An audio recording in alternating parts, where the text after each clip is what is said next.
You know, if you can find it, pretty sure it won't be too hard to find. But it's a book by Tex Mars called The Days of Hunger, Days of Chaos.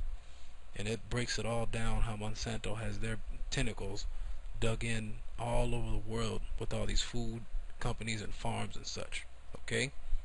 So it says here, let me keep reading. It says the vast majority of us get our food from hundreds or thousands of miles away and have only about a week's worth of groceries in our in the pantry.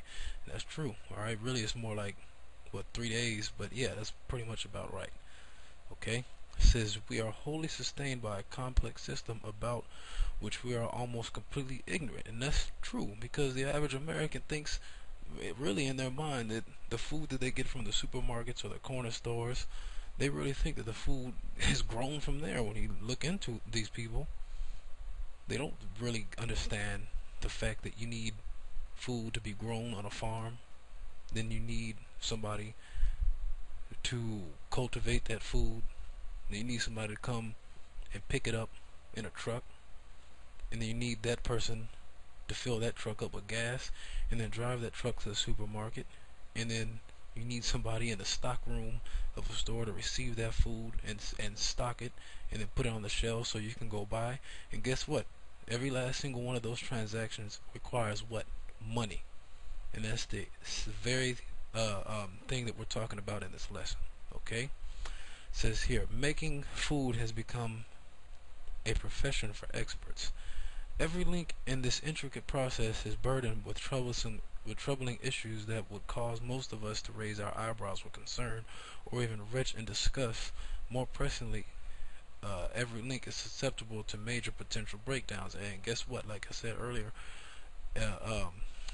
that's good. Sorry, Nahum 3:19. It says there's no curing of your bruise. Your wound is incurable. All right. So everything that you set up is destined to go down. Let me scroll up just a bit, and actually, just to kind of prove that, let's go to Isaiah 14th chapter real quick. Let's go to Isaiah 14 just to bank on that point about everything being destined to break down. It says, let me find the verse here. Thy pomp is brought down to the grave, and the noise of thy viols. The worm is spread under thee, and worms cover thee.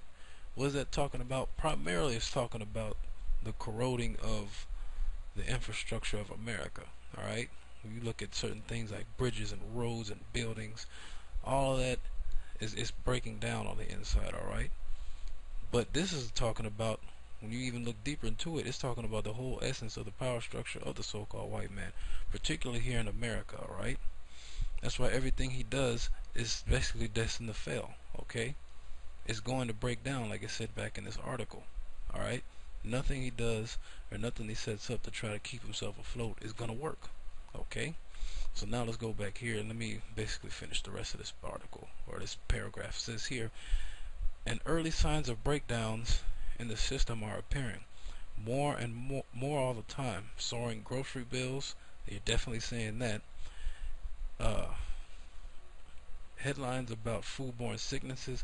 You always see some story break out about a recall on eggs, on milk, cheese, a certain meat. Alright, you always hear some kind of recall. Don't eat this type of eggs. Don't eat that type of eggs. That happens every other week. Alright, and from harmful bacteria, epidemic chronic health problems like obesity and diabetes. Hey, you look at America, man. The food that basically the people are forced to eat here, or not forced to eat. Well, yeah, technically, yeah, they are forced to eat, but a lot of people just choose to eat it. Right? McDonald's, Burger King, all this fast food and food that's just not good for you. You got the fattest nation on the planet Earth sitting right here in America, right? There's other countries, and I hear people talk about it all the time. There's other countries, primarily in Europe, France being one of the main ones. Those countries are nowhere near as fat as the people here in America. Alright? Nowhere near as fat. Alright? They're way smaller over there and in much better shape. Alright? It says here, food scarcity and yes, even famine. What would you eat if the grocery stores and restaurants were empty? Hey, guess what? We're about to jump right into that, alright? We're going to go here first, the book of Baruch, to address that question, because this is one thing that's about to come to America. Whoops, wrong book. Alright, cannibalism. Alright, cannibalism is coming straight to America. The question was, what would you eat if the stores were empty? Guess what? People are going to be eating each other. They're going to eat whatever food that they can find and rob, which we're going to get to that too. But also, they're going to eat each other. They're going to be eating people, alright? Like, if you watch the movie The Dark Knight, he says the Joker basically said, these civilized people, when the chips are down, they will eat each other. You see, their morals, their code, it's a bad joke. Dropped at the first sign of trouble. They're only as good as the world allows them to be. I'll show you. When the chips are down, these civilized people, they'll eat each other. Alright? But that's literally going to happen, okay?